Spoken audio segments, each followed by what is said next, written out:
In this video, I'm going to be exploring an antenna that will give me all the HF bands and be able to be set up and taken down very quickly. Hi, my name's John, amateur radio call sign M7CPT. Welcome to Amateur Radio on the Air.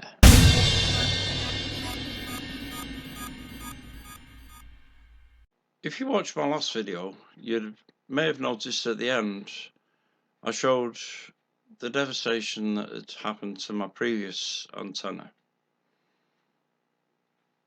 and told you a little bit about who did it. Unfortunately, I can't tell you any more than that because the police are still working on the case. But it has been difficult for me over the last month not having an antenna and not being able to get on the air. So I finally decided to come up with an antenna that I can put up when I want to use it and take down when I'm not using and actually bring it back into the flat. So let me show you what my process was for working out the antenna.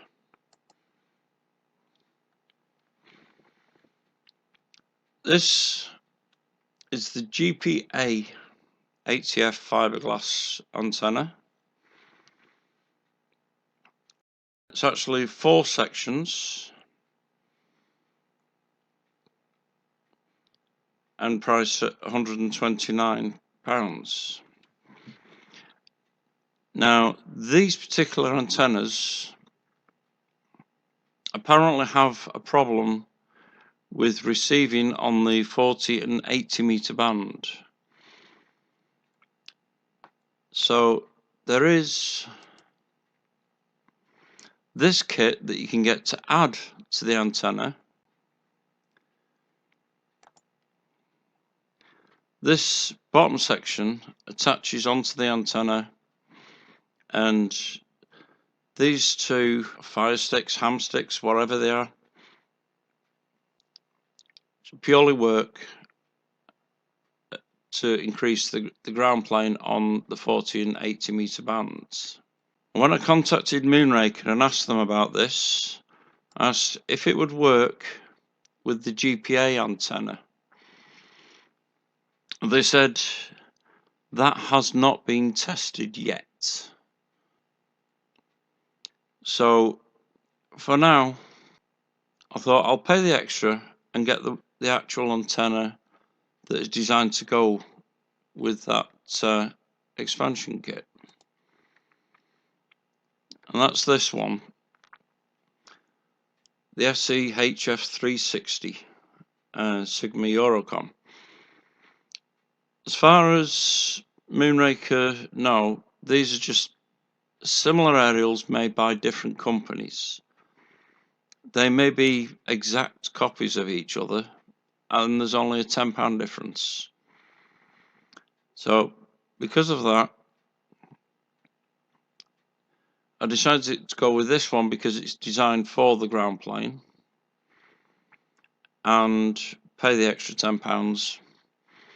That way I can get on the air and I can get them low frequencies without too much of a problem. Now this particular antenna, end fed, it does not require radials.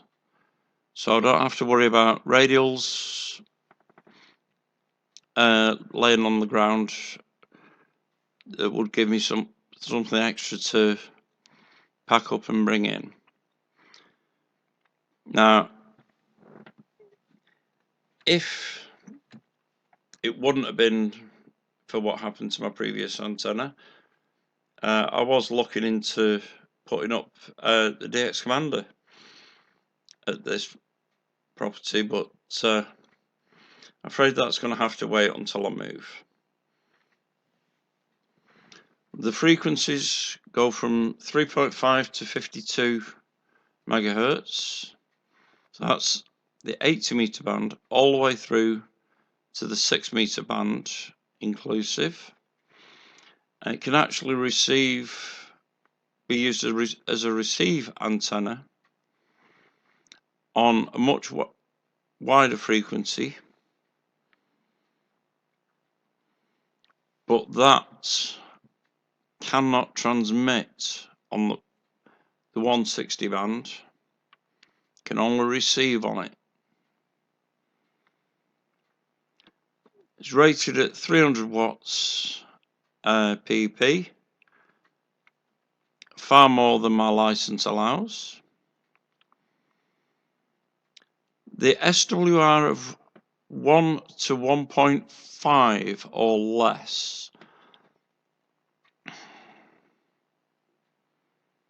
No, it's not. That SWR is with a tuner. I don't know what it is without a tuner. I've not got it set up yet. But with a tuner, you should be able to bring it down to 1.5 or even lower. SL239 connector at 5.4 meters in total length. Now, from the small amount of research I've done on YouTube, this balun at the bottom is a 6-to-1. And some people have suggested opening this up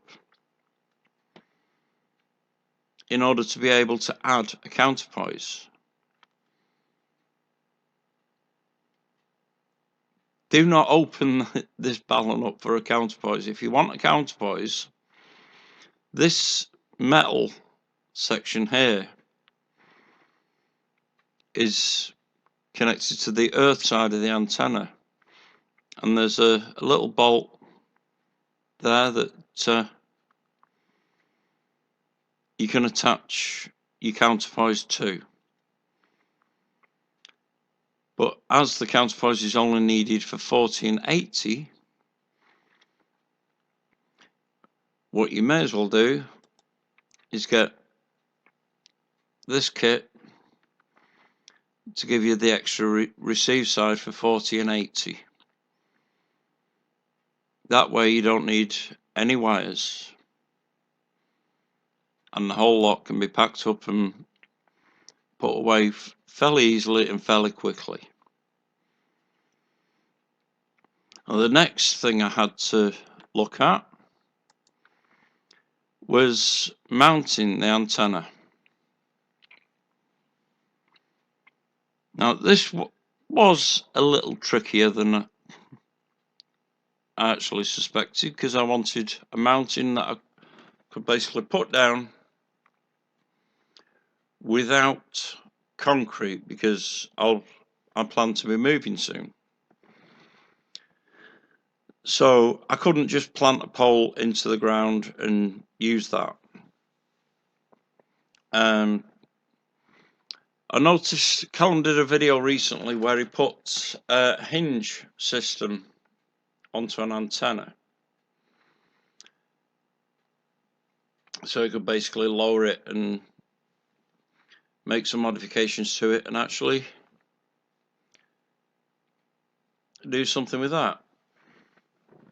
I was able to identify the company from the little sticker that was on the hinge, and it's this company here, BARENCO. This is their new website from what they've told me. I'll put a link to BARENCO's website and also the main antenna in the descriptions below. So they do some custom designs.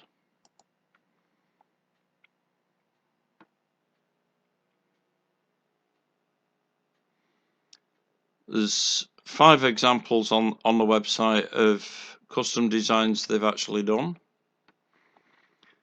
One for an on-site cabin, key post ground, lighthouse, a mobile traffic control, and Southwest Water Company. Now, sure, take a look at them. They will do custom designs. However,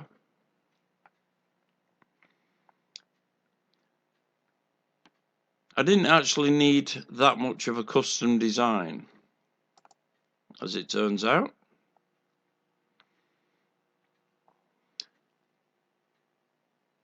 This page has all the different mounting options that they do, including the wall fixings. Now, the one that Callum was looking at was this one. Let's just click on that a second. And you can see in this section on the pivot and tilt supports, they do have quite a number. Here's the one that Callum installed,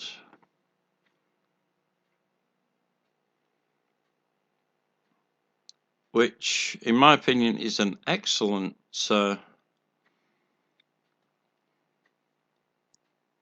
hinge. Has a nice secondary bolt for locking the antenna in the vertical position, plus it has these plates to prevent overextension.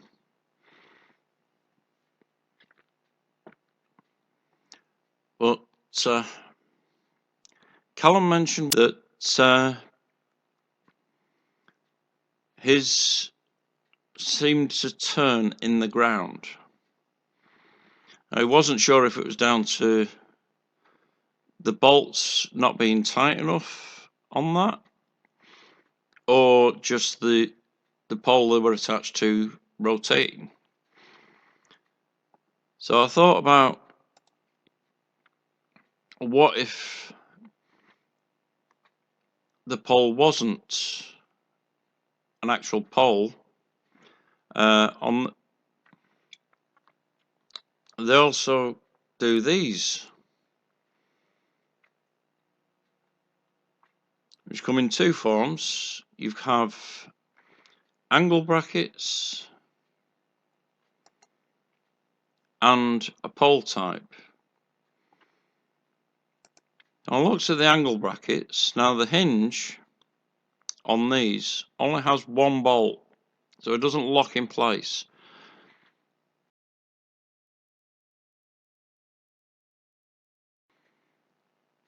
I rang them up to see if they could do this with the double lock and the overlocking bit, like the hinge that Callum did. And what they mentioned to me was a little surprising, but something that I'd overlooked. These angle iron spikes, when you drive them into the ground, are practically impossible to get straight vertical. So if you use one of these, you will need guy lines to hold your antenna in the vertical position.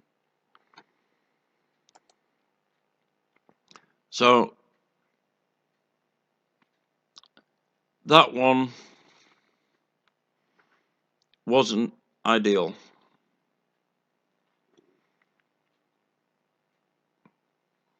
I looked through the other systems they had, on the tilt overs and couldn't find one that was suitable. So I thought, well, what about freestanding ground pole mounts? Well, there are some in here that would require bolting down to concrete. So if I had some concrete to bolt it down to, I could use this one. As concrete is, bolting down to concrete is not what I actually want at this property.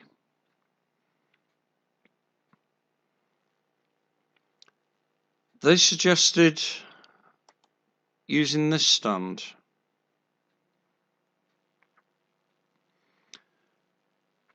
The freestanding spider kits. Now, yeah, it might look all glossy in the picture. That's not how it comes.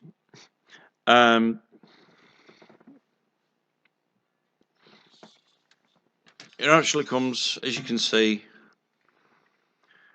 with a dusting of something that seems like an undercoat for paint. So I like that idea. I can paint them up at some point and give them a little extra protection from the elements.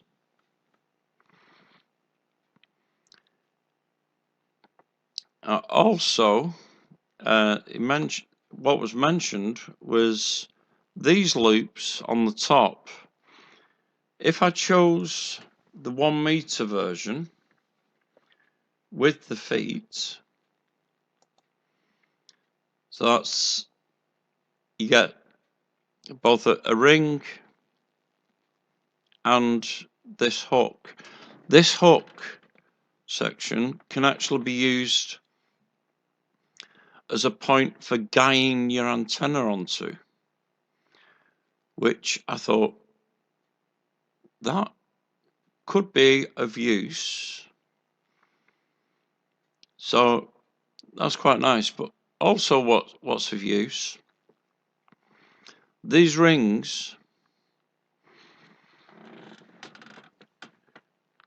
for temporary use, I can use some rather, just use some long ground stakes to add a little extra stability to them. Once I move to the new property, I can actually put some concrete down. I can bolt them down to the concrete. So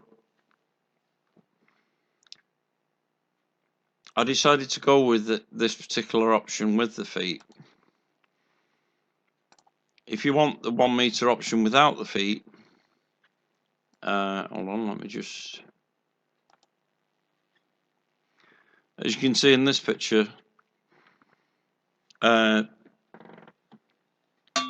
this complete section of the on the end isn't there.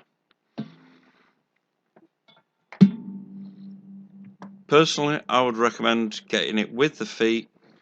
It gives you more options. Well, they do it in a 75 centimeter and a 1 meter length. I actually chose the 1 meter length with the feet. And one thing I will say about this, these things are extremely heavy. You're not going to be using these for SOTA. You don't want to go lugging one of these up a mountain. POTA or field day, possibly, if you're driving there. In fact, I think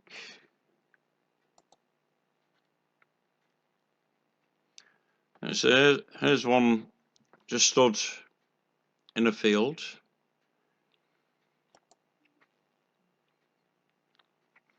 Another one, a group of them.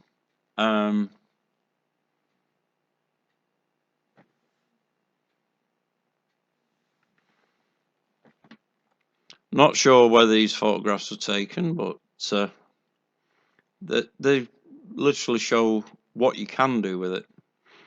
Now, if you look at these, they do actually have guy lines on that come down and tie onto the ends of the feet.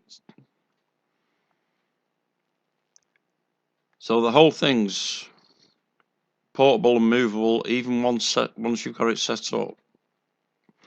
And then you just plunge some ground stakes into the ground.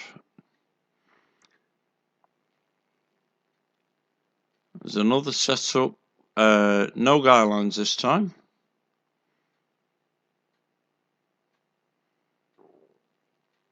You can see they've actually staked this one into the ground.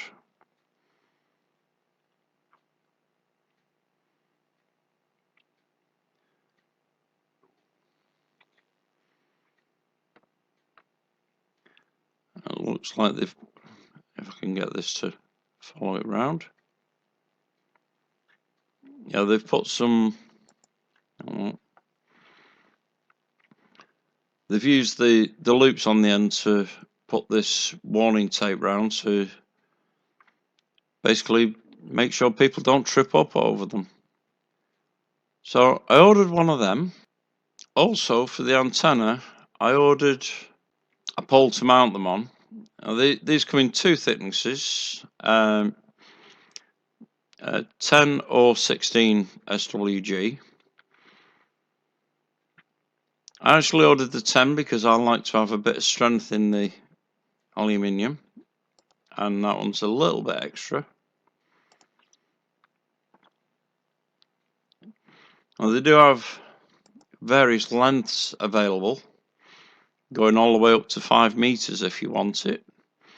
I only needed 1 meter.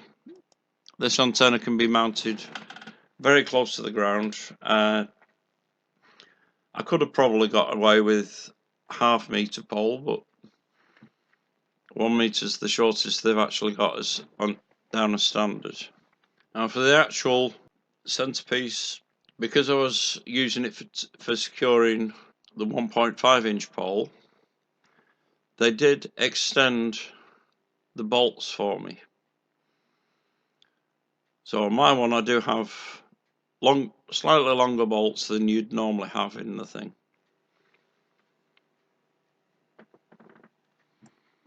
That's what I now have. Unfortunately, one of the packages got placed on the wrong delivery truck by DHL, and contacted them, and the other package will be here tomorrow, so that'll be fine. It's dark out now, so I'm not going to put it up just yet. I'll put it up tomorrow, and in this case, once I've actually got it up, I can get on the air, and then when I'm not actually on the air, I can go out, take it down, bring it inside, and don't have to worry about it again.